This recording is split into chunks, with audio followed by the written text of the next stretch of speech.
नमस्कार।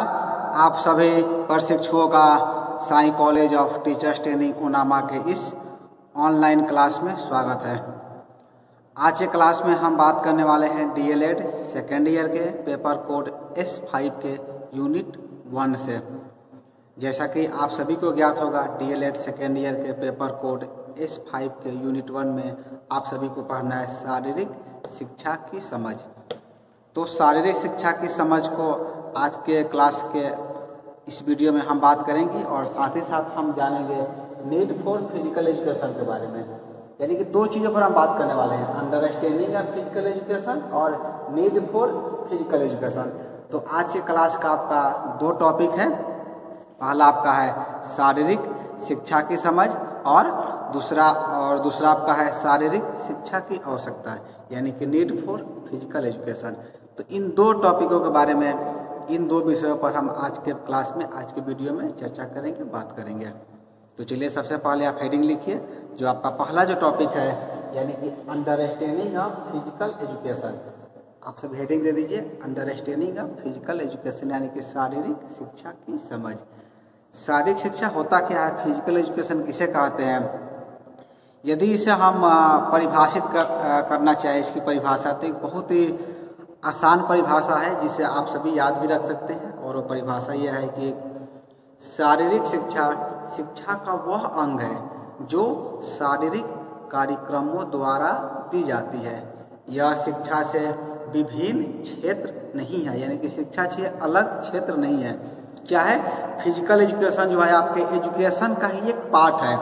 और ये कैसे दिया जाता है? फिजिकल एजुकेशन जो है आपके विद्यालय में बाकी जो आपके अन्य विषय हैं, आपके अन्य विषयों के साथ इसकी भी शिक्षा आपको प्रदान की जाती है।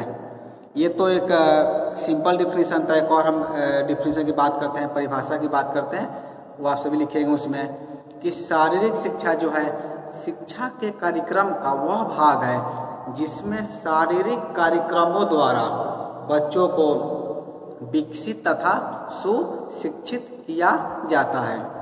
यहाँ पे एक चीज ध्यान देंगे, यहाँ की परिभाषा में आपको लिखा हुआ है कि ये क्या है? शारीरिक कार्यक्रमों द्वारा बच्चे को विकसित तथा सुशिक्षित किया जाता है, यानी कि इसमें बच्चों का विकास भी किया जाता है और उन्हें ज्ञान भी दिया जाता है।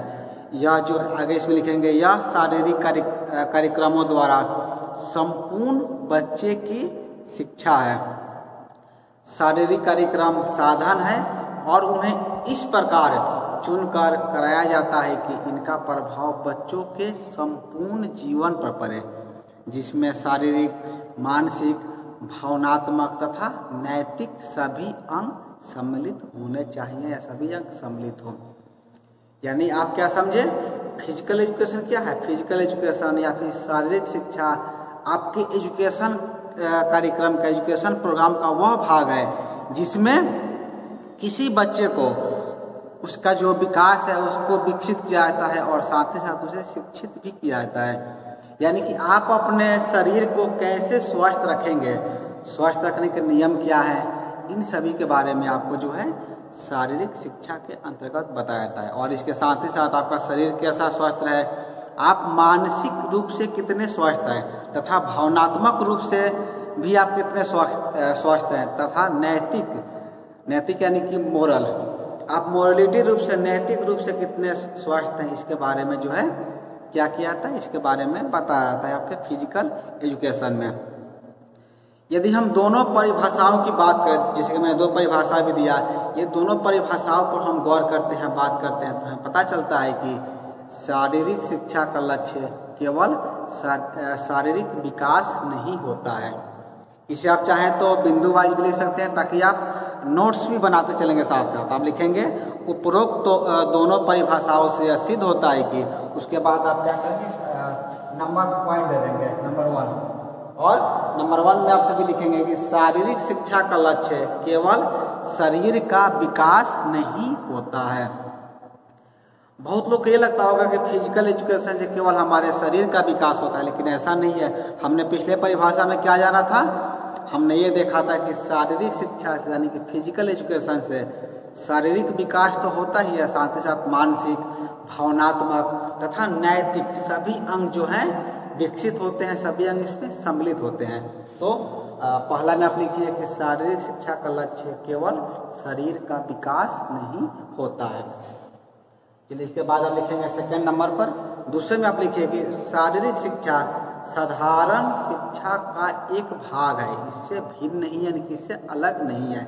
यानी कि आपका फिजिकल एजुकेशन क्या है, आपका जो फिजिकल एजुकेशन है, जो आपका जनरल एजुकेशन है, साधारण शिक्षा का ही एक भाग है, उसी का एक पार्ट आप बोल सकते हैं, उससे वो अलग नहीं है। ये आपको ध्यान रखना है।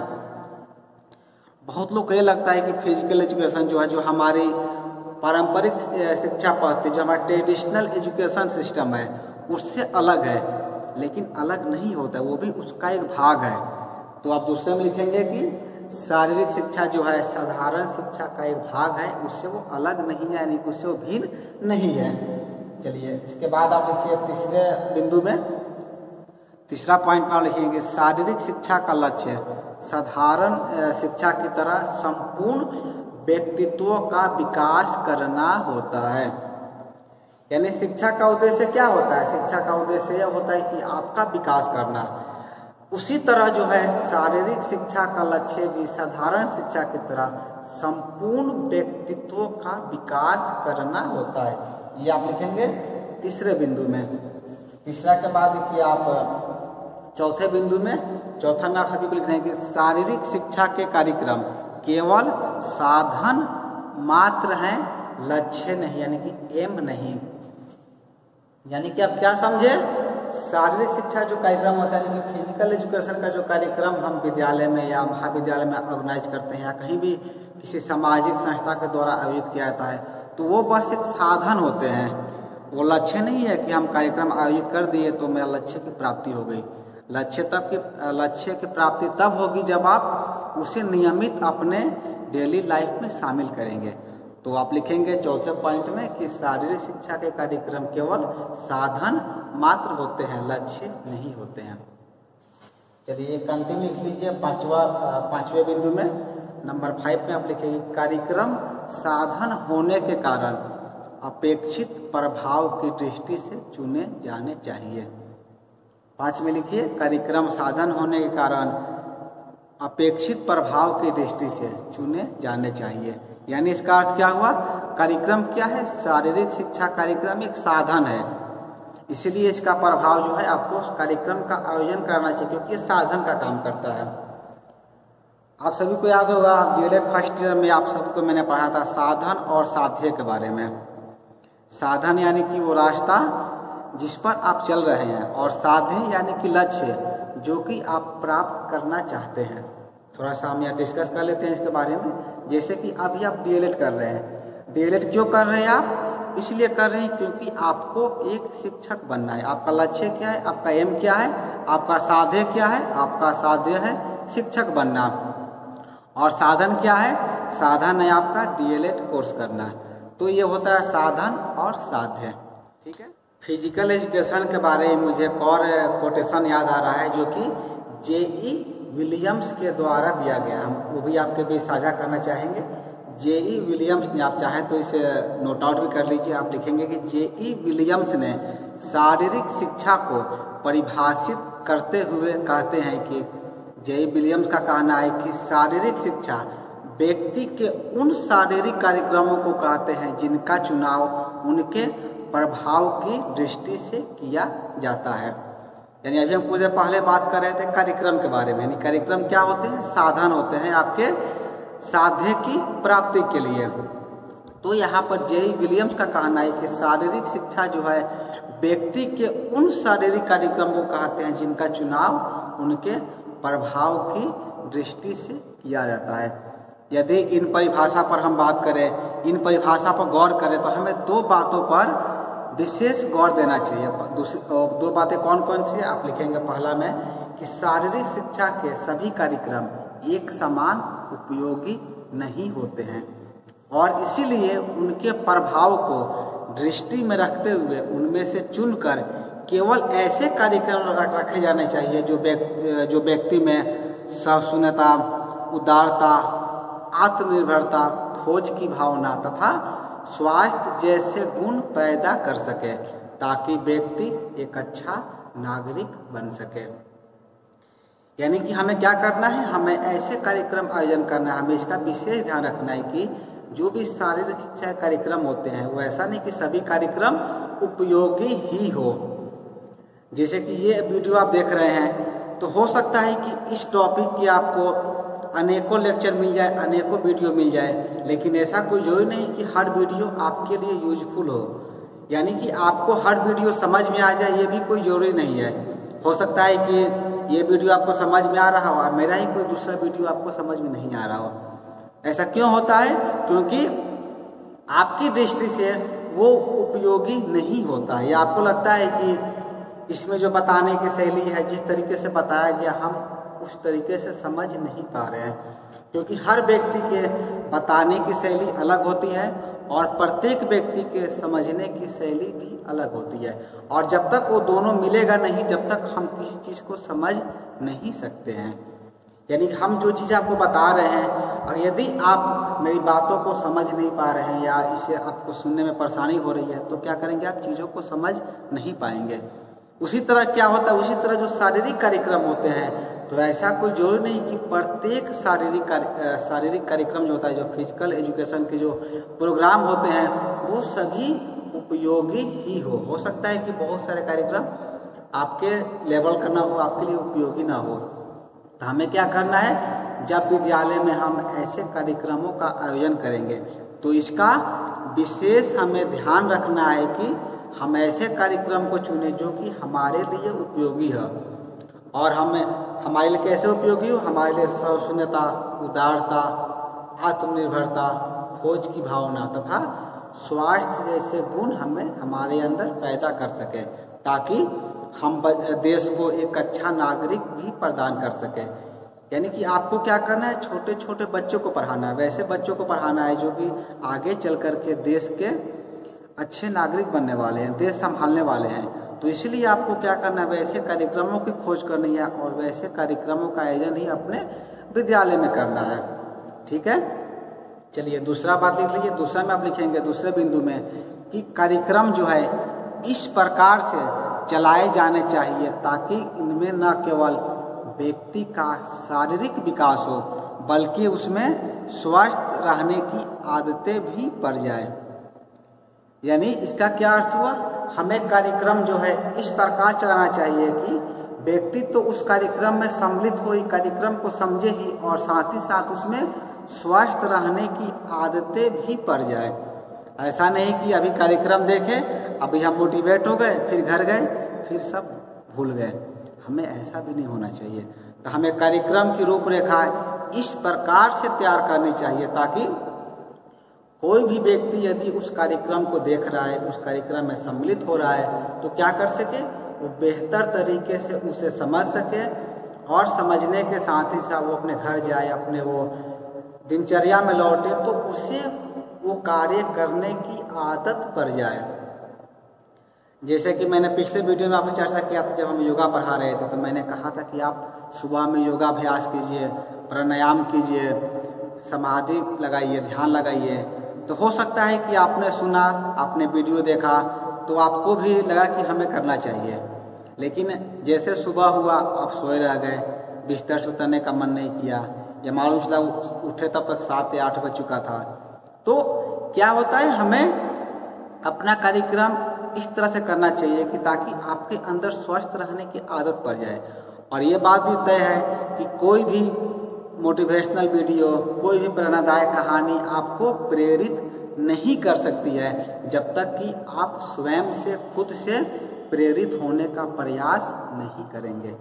ये बात भी सही है कि कोई भी किताब हो, कोई भी वीडियो हो, कोई भी लेक्चर हो, आपको वो प्रोत्साहित कुछ क्षण के लिए कर सकता है, लेकिन जब तक आप स्वयं से, खुद से बदलने का प्रयास नहीं करेंगे आप बदल नहीं सकते हैं। यानी कि आपको जो स्वस्थ रहने की आदतें हैं वो आपको स्वयं से अपने अंदर विकसित करनी होगी। कोई भी व्यक्ति आपको बस बता सकता है, आपको राहें दिखा सकता है कि आपको इस राह पर चलना चाहिए, आपको ये कार्य करना चाहिए। आप किसी भी व्यक्ति से मिलेंगे तो आपको राह बताने वाले या कह सकते हैं गाइड देने वाले बहुत लोग मिल जाएंगे। बहुत लोगों ने कहेंगे कि आप DELED कीजिए, बहुत कहेंगे B.ED कीजिए, B.ED के बाद M.ED कीजिए। हर तरह के लोग आपको मिल जाएंगे, बताने वाले, गाइड करने वाले। लेकिन आपको स्वयं से सोचना है, खुद से सोचना है कि हमें क्या करना है, किस काम के लिए हम आए, कौन से काम को हम बेहतर तरीके से कर सकते हैं। ये सोचने का काम आपका होता है। इसीलिए आपको क्या करना है, जो भी कार्यक्रम में आप पार्टिसिपेट कर रहे हैं, जो भी कार्यक्रम में आप सम्मिलित हो रहे हैं, जो भी वीडियो आप देख रहे हैं, तो उसमें जो भी चीज़ें बताई जा रही है कोशिश करें उसका पालन करने के लिए, और अपने प्रत्येक जो आपका दिनचर्या है, जो आपका डेली रूटीन है, उसमें उसे शामिल करने का भी प्रयास आपके द्वारा होना चाहिए। इसके उपरांत आप हेडिंग लीजिए, नीड फॉर फिजिकल एजुकेशन। आप सभी हेडिंग देंगे, नीड फॉर फिजिकल एजुकेशन, यानी कि शारीरिक शिक्षा की आवश्यकता। अभी हम बात किए थे अंडरस्टैंडिंग ऑफ फिजिकल एजुकेशन के बारे में, अब हम नेक्स्ट में जानेंगे। अब आपका हेडिंग है शारीरिक शिक्षा की आवश्यकता। जैसे कि मैंने वीडियो के शुरू में कहा था कि इस क्लास में हम 2 टॉपिक पर डिस्कस करेंगे, बात करेंगे। तो पहला तो हो गया, अब दूसरा शुरू करते हैं, शारीरिक शिक्षा की आवश्यकता, यानी कि नीड फॉर फिजिकल एजुकेशन। आप सभी ने हेडिंग दे दिया होगा। इसके उपरांत आप सभी लिखेंगे कि शारीरिक स्वास्थ्य जो है, शारीरिक स्वास्थ्य तथा विकास का महत्व तथा आवश्यकता बताना सर्वथा अनुचित प्रतीत होता है। इसकी आवश्यकता इसलिए प्रतीत होती है कि आजकल व्यक्ति प्राकृतिक जीवन को छोड़कर कृत्रिम जीवन व्यतीत कर रहा है, और इसमें उसे शारीरिक स्वास्थ्य तथा विकास के लिए भी कृत्रिम उपायों का उपयोग करना पड़ता है। शारीरिक शिक्षा की उपयोगिता के जो है कई कारण है, जिसे हम एक एक करके बिंदु बाई समझेंगे। यानी शारीरिक शिक्षा की आवश्यकता क्यों है, फिजिकल एजुकेशन का नीड क्यों है, ये बताने की आवश्यकता नहीं है। आप सभी को ज्ञात होगा कि आज के समय में, अभी का जो वर्तमान समय हमारे बीच है, हम क्या करते हैं इस समय, हम जो है प्राकृतिक जीवन को छोड़कर कृत्रिम जीवन व्यतीत कर रहे हैं। अगर हम वर्तमान की यदि हम बात करें, वर्तमान में जो कोरोना महामारी जो हम सभी के बीच आई है, तो आप सभी देख रहे हैं ऐसा क्यों हुआ। इसके पीछे आप सोचेंगे, इसके पीछे का तर्क लगाएंगे, तो आप सब चीज़ बेहतर तरीके से समझ सकते हैं कि आखिर ये महामारी, ये प्रदूषण क्यों होता है। ये मनुष्य की गलती के ही होता है। यदि हम स्वस्थ नहीं रह रहे हैं तो इसके पीछे भी हमारा ही रीजन है। हम अपनी दिनचर्या को पूरी तरह से बदल दिए हैं। कैसे बदले हैं ये बताने की आवश्यकता नहीं है, ये आप सभी बहुत अच्छी तरीके से जानते हैं कि जो दिनचर्या आपकी पहले की थी, क्या अभी वो दिनचर्या का पालन आप करते हैं। शायद इसका जवाब नहीं होगा, ना आप करते हैं, ना हम करते हैं, ना किसी के द्वारा किया जाता है। इसीलिए जो है शारीरिक शिक्षा की आवश्यकता महसूस की जाती है, नीड फॉर फिजिकल एजुकेशन इसीलिए आपको दिया गया है कि हमें क्या करना है, जो भी आपकी दिनचर्या है उसमें जहाँ तक तो हो सके सुधार करने का प्रयास करना है। हम उसे कैसे कर सकते हैं, हम उसे एक एक बिंदु वाइज समझेंगे। अब क्या करें, आप लिखिए, पहला बिंदु लिखेंगे नंबर 1। आप वर्ड में आप सभी लिखेंगे कि मानवीय शक्ति कुछ तो पैतृक होती है, परंतु इसका अधिक भाग विकसित किया जाता है। व्यक्ति की मानविक शक्ति उसके शारीरिक विकास पर अवलंबित होती है। इस दृष्टि से आज के अप्राकृतिक तथा कृत्रिम जीवन में व्यक्ति के मार्मिक अंगों में विकास तथा स्वास्थ्य के लिए शारीरिक शिक्षा अत्यंत आवश्यक है। यानी आप 1 में क्या लिखे हैं, आपने 1 में लिखा था कि मानवीय शक्ति जो होती है, जो हमारी शक्ति होती है, कुछ तो पैतृक होती है। पैतृक यानी कि हमारे जो जीन है, हमारे जो माता पिता हैं, जो हमारे दादा दादी हैं, उनसे हमें प्राप्त होता है। कुछ शक्तियाँ ऐसी होती है जो जनरेशन होती है, जो जनरेशन वाइज एक दूसरे में आती रहती है। यदि आपके अंदर कुछ गुण है तो कहीं ना कहीं वो गुण आपके पिताजी में होगा, या आपके दादाजी में होगा, या आपके परदादाजी में होगा, तो वो क्या होता है, जीन के सहारे आता रहता है। ये बायोलॉजी का टॉपिक है, लेकिन उसका कुछ अधिक भाग जो होता है वो हमें खुद से स्वयं से विकसित करना होता है। कुछ तो हमें अपनी परंपरा के अनुसार मिलता है, और उससे अधिक भाग को हमें स्वयं से विकसित करना होता है। यानी आप स्वयं से विकसित नहीं करेंगे, आप खुद स्वयं से नहीं पढ़ेंगे तो कुछ चीज़ आपके अंदर, आपका जो मस्तिष्क है वो विकसित नहीं हो पाएगा। ठीक है। व्यक्ति की जो मानविक शक्ति जो होती है उसके शारीरिक विकास पर अवलंबित होती है। यानी कि जो भी आपके दिमाग की जो शक्ति होती है वो किस पर निर्भर होती है, वो आपके शारीरिक विकास पर अवलंबित होती है, निर्भर रहती है। लेकिन आज का जो हमारा वर्तमान परिदृश्य है इसमें हम अप्राकृतिक तथा कृत्रिम जीवन में क्या हो गए हैं, पूरी तरह से व्यस्त हो गए हैं। इसीलिए हमें आज के समय में शारीरिक शिक्षा की आवश्यकता अत्यंत ही ज़्यादा महसूस की जा रही है। बार बार जो है सरकार की तरफ से भी ऐसी गाइडलाइन जारी की जाती है, ऐसे प्रयास किया जाता है, आपसे कहा जाता है कि आप योगा कीजिए, अपना रोग प्रतिरोधक क्षमता को बढ़ाइए ताकि आप बीमारियों से बचे रह सकें। ठीक है, चलिए पहला में हो गया, सेकंड नंबर में लिखिए।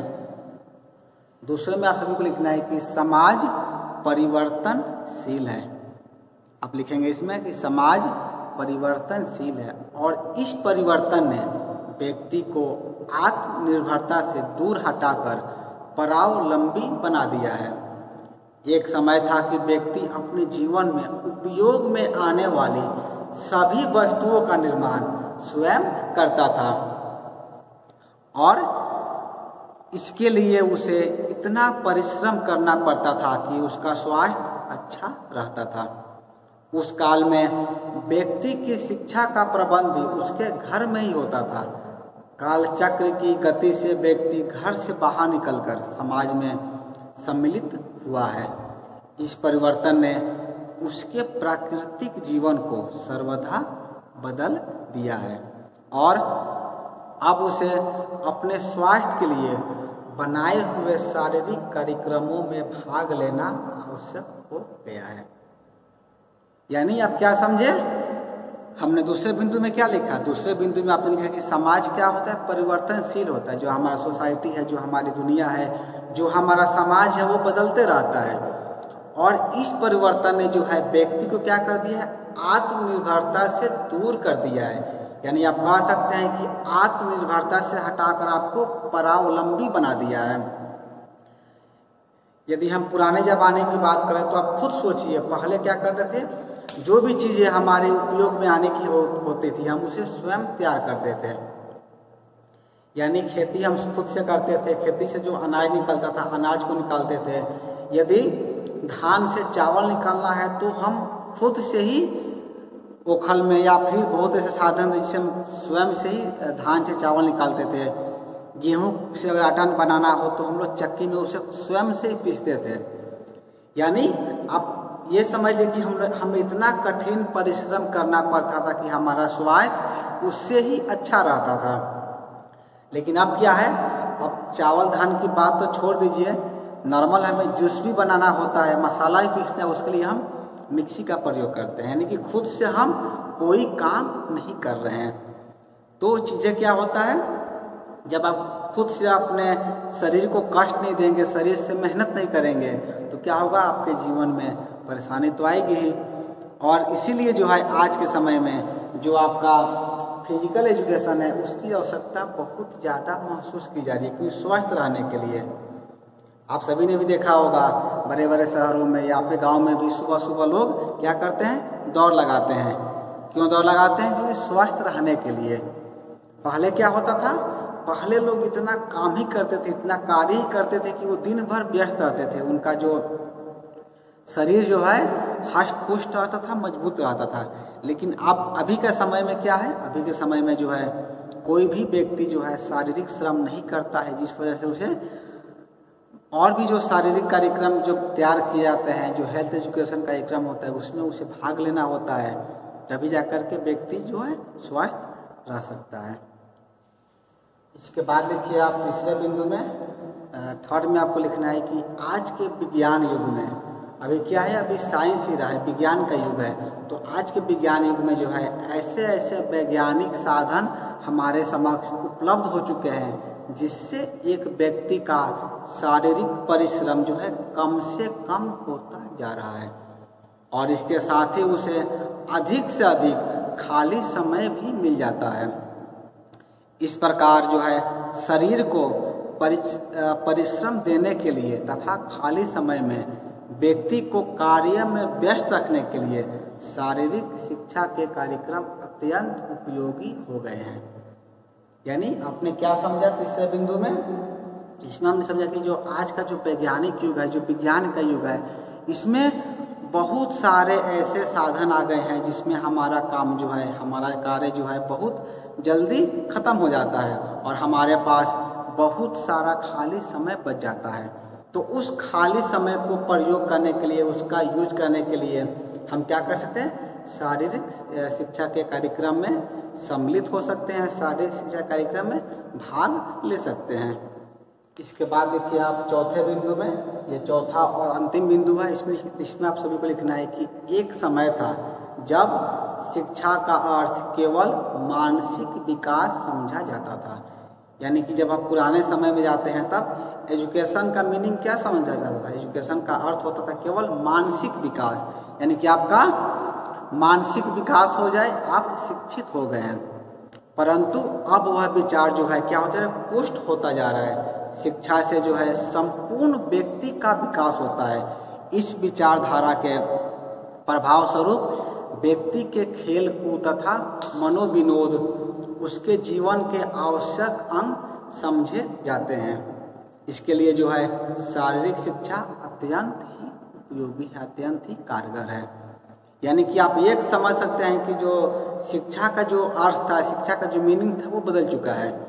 पहले लोग ये समझते थे कि आपका मानसिक विकास हो गया, यानी कि आप शिक्षित हो गए, लेकिन आज के समय में, आज के परिदृश्य में ऐसा नहीं है। आज जो है शिक्षा का अर्थ ये होता है कि संपूर्ण व्यक्ति का विकास होता है। आपका संपूर्ण विकास करना है, केवल आपका मानसिक विकास नहीं करना है। इसीलिए जो है फिजिकल एजुकेशन, शारीरिक शिक्षा जो है आपका एक महत्वपूर्ण अंग बन गया है शारीरिक शिक्षा के क्षेत्र में। चलिए इसके बाद आप लिखेंगे कि यह सर्वमान्य है कि शारीरिक शिक्षा के अच्छे कार्यक्रम से क्या क्या फायदा होता है? शारीरिक शिक्षा के अच्छे कार्यक्रम से जो है शारीरिक विकास होता है। जब शारीरिक यानी कि फिजिकल एजुकेशन का जो कार्यक्रम होगा, इससे फायदा क्या होगा आपको? इससे शारीरिक विकास होता है और साथ ही साथ बच्चों का कद तथा वजन भी बढ़ता है। कोई आपसे पूछे कि फिजिकल एजुकेशन से फायदा क्या होता है, हम विद्यालय में फिजिकल एजुकेशन बच्चों को क्यों कराएं, शारीरिक शिक्षा क्यों प्रदान करें, तो उसमें आप सभी लिख सकते हैं या उसे बता सकते हैं कि इससे क्या होता है? शारीरिक विकास होता है और साथ ही साथ बच्चों का कद तथा वजन दोनों बढ़ता है। इसे आप चाहे तो बिंदु वाइज भी लिख सकते हैं, पॉइंट वाइज भी लिख सकते हैं। पहले पॉइंट में लिखिए शारीरिक विकास होता है, दूसरा में आप लिखेंगे कि बच्चों का कद तथा वजन बढ़ता है, तीसरे बिंदु में लिखेंगे कि शारीरिक विकार ठीक होते हैं। यानी बच्चों के अंदर यदि कोई शारीरिक विकार है, कोई परेशानी है, कोई समस्या है, तो उन समस्या का भी निदान इससे हो जाता है। यानी कि फिजिकल एजुकेशन से जो है बच्चों के अंदर यदि कोई विकार है, कोई परेशानी है, तो उन परेशानियों को भी दूर किया जा सकता है। चलिए इसके बाद आप चौथे बिंदु में लिखेंगे कि बच्चों के मानसिक विकास पर स्वस्थ प्रभाव पड़ता है। यानी बच्चों का जो मेंटल ग्रोथ होता है, जो मानसिक विकास होता है, वो भी बेहतर तरीके से संपन्न होता है। चौथे के बाद आप पांचवें बिंदु में लिखेंगे कि बच्चों में ऐसे गुण पैदा होते हैं जो कि अन्य विषयों में प्राप्त नहीं होते हैं। यानी कि आप किसी भी विषय को कितना भी पढ़ा लीजिए, लेकिन शारीरिक शिक्षा से, फिजिकल एजुकेशन से जो गुण बच्चों के अंदर पैदा होते हैं, जो जागृत होते हैं, वो अन्य विषय से प्राप्त नहीं होते हैं। इसके बाद छठा बिंदु में आप लिखिए कि बच्चे स्कूल में नियमित हो जाते हैं। ये बिहार में है या पूरे भारत में आप कह सकते हैं सबसे बड़ी समस्या है कि बच्चे विद्यालय नहीं आते हैं। विद्यालय क्यों नहीं आते हैं? उन्हें बस ये लगता है कि हमें बस वही नीरस सब्जेक्ट पढ़ना है, वही शिक्षक आएंगे पढ़ाएंगे, विषय में कोई रोचकता नहीं रहती है। तो आप कह सकते हैं कि फिजिकल एजुकेशन से जो है आपके विषय में रोचकता भी आती है और बच्चों को मन भी लगता है, क्योंकि खेल खेल के माध्यम से आप सब चीज़ों को बच्चों को बताते हैं। जब बच्चों को मन लगेगा, वो बेहतर तरीके से सब चीज़ों को समझेंगे, तो क्या होगा, वो विद्यालय में नियमित भी हो जाएंगे, वो विद्यालय में रेगुलर आने लगेंगे। इसके बाद देखिए 7वें बिंदु में कि बच्चों की आकृति ठीक होती है। बच्चों की आकृति ठीक होने का अर्थ क्या हुआ, जैसे कि मैंने पहले तीसरे बिंदु में बात किया था कि शारीरिक विकार ठीक होते हैं, उसी तरह बच्चों की आकृति ठीक होती है। कोई भी बच्चों के अंदर विकृति है, शारीरिक विकृति है, वो भी क्या होती है, ठीक होती है। और 8वां और अंतिम बिंदु में आप लिखेंगे कि बच्चों में सामाजिक मेल जोल बढ़ता है। ये बहुत ही ज़्यादा महत्वपूर्ण है, क्योंकि जब तक बच्चों को आपस में बातचीत नहीं करेंगे, बच्चे आपस में खेलेंगे कूदेंगे नहीं, जब तक उनके अंदर सामाजिक मेल जोल नहीं बढ़ेगा। क्लासरूम में क्या होता है, क्लासरूम में शिक्षक आते हैं, बच्चों को पढ़ा कर चले जाते हैं, उस दरमियान बच्चे आपस में बातचीत नहीं कर सकते हैं, एक दूसरे को समझ नहीं सकते हैं। लेकिन जब शारीरिक शिक्षा का क्लास चलता है, फिजिकल एजुकेशन का क्लास चलता है, तो उसमें बच्चे क्या होते हैं, एक दूसरे से बात करते हैं, खेलते कूदते हैं, तो उनके अंदर सामाजिक मेल जोल भी बढ़ता है। इस प्रकार जो है शारीरिक शिक्षा का एक अच्छा कार्यक्रम व्यक्तित्व के निर्माण में पूर्ण रूप से सहायक सिद्ध होता है। आप लास्ट में लिखेंगे कि इस प्रकार जो है शारीरिक शिक्षा का एक अच्छा कार्यक्रम व्यक्तित्व के निर्माण में पूर्ण रूप से सहायक सिद्ध होता है, पूर्ण रूप से सहायक होता है। तो आज के क्लास में हम 2 बिंदुओं बात की। पहला आपका था अंडरस्टैंडिंग ऑफ फिजिकल एजुकेशन और नीड फॉर फिजिकल एजुकेशन। तो आज के क्लास में इतना ही। हम अगले वीडियो में DLED सेकेंड ईयर के बाकी यूनिट को भी आप सभी के बीच लेकर आएंगे। तो आज के क्लास में इतना ही। आज के क्लास को पूरा देखने के लिए आपका धन्यवाद।